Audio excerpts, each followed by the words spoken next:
Snow White was Disney's first princess who started it all. It would be very poetic if this remake, with the first Disney princess, were the one to end it all for Disney.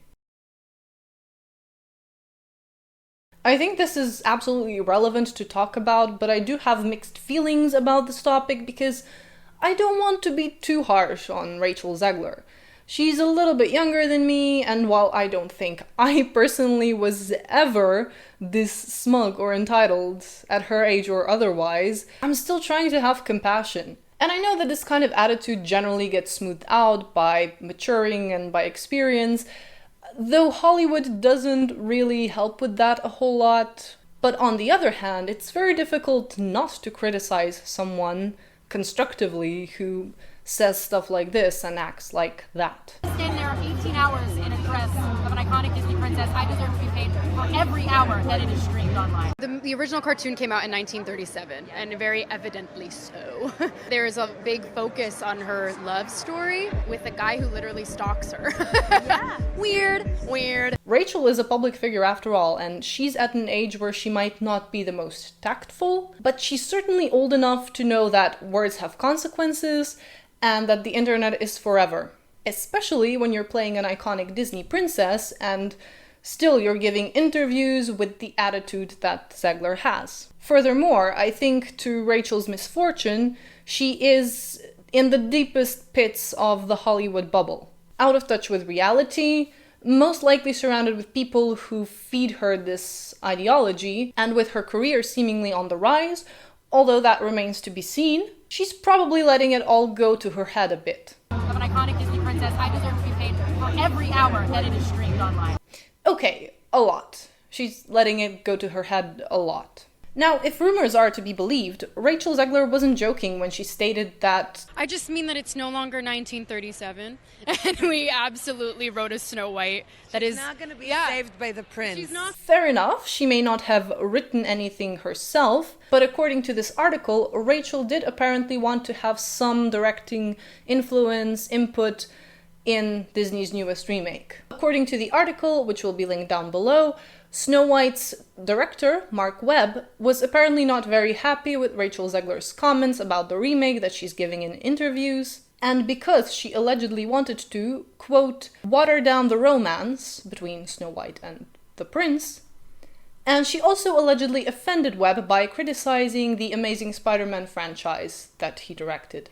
I repeat, these are rumors for now, although with the recent surfacing of Rachel's many unkind tweets towards other actors, it would not surprise me if there was a bit of truth, or a lot of truth, to this. And you can't not see the irony in the fact that an actress set to portray arguably the kindest, gentlest, the most benevolent Disney princess seems to be the exact opposite of that in real life.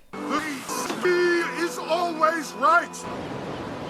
Whether this is due to the backlash over Rachel's comments, due to the reshoots, or due to other reasons, the Snow White release will apparently be delayed and moved from March 2024 to a later date. So yeah, it's just this really fascinating situation where we have such entitlement of a potential rising star, though, you know, with these comments about Snow White and the tweets, she has almost certainly crippled her career at least a little bit, but the actor's hubris and the disrespect of the original film of the franchise, this is something that I don't think we've seen yet in this capacity to this degree. There's nothing quite that bad that I can think of, at least. And as I briefly mentioned in my previous video, I think it's 100% the current American socio-political climate that is the breeding ground for someone to develop this kind of attitude, especially someone who is privileged and removed from the reality of an average person's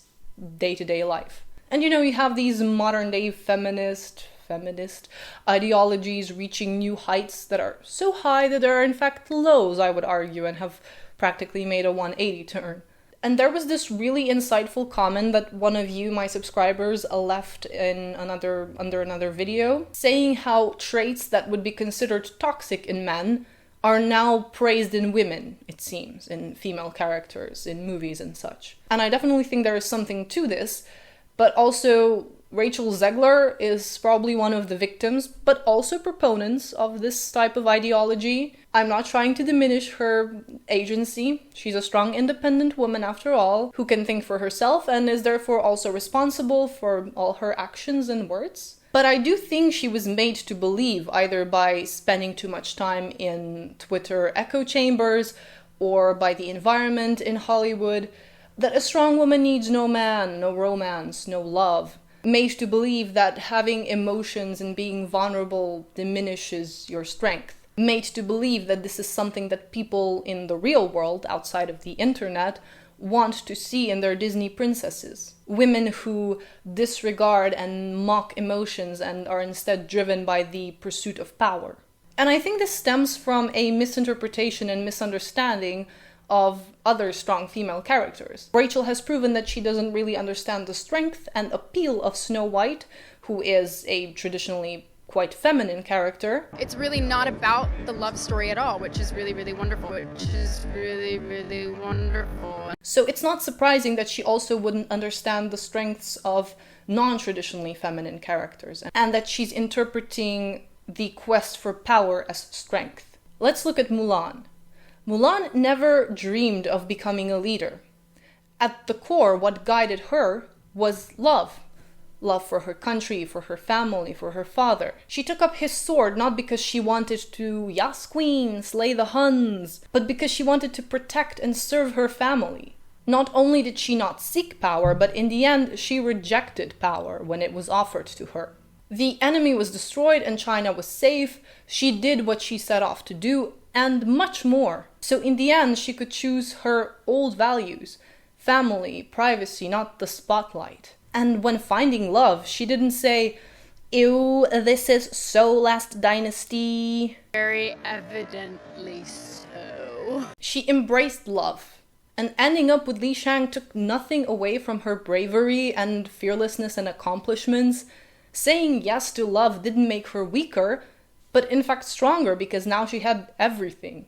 I don't know why nowadays we need to look down on love and tone it down in these remakes, because that just makes a character, especially a woman, into a robot and takes away the humanity in their character motivations. They don't have to be driven specifically or exclusively by romantic love, but if their biggest motivation is dreaming about becoming the leader she knows she can be, and the leader that her late father told her that she could be if she was fearless, fair, brave, and true, then you have not written a Snow White.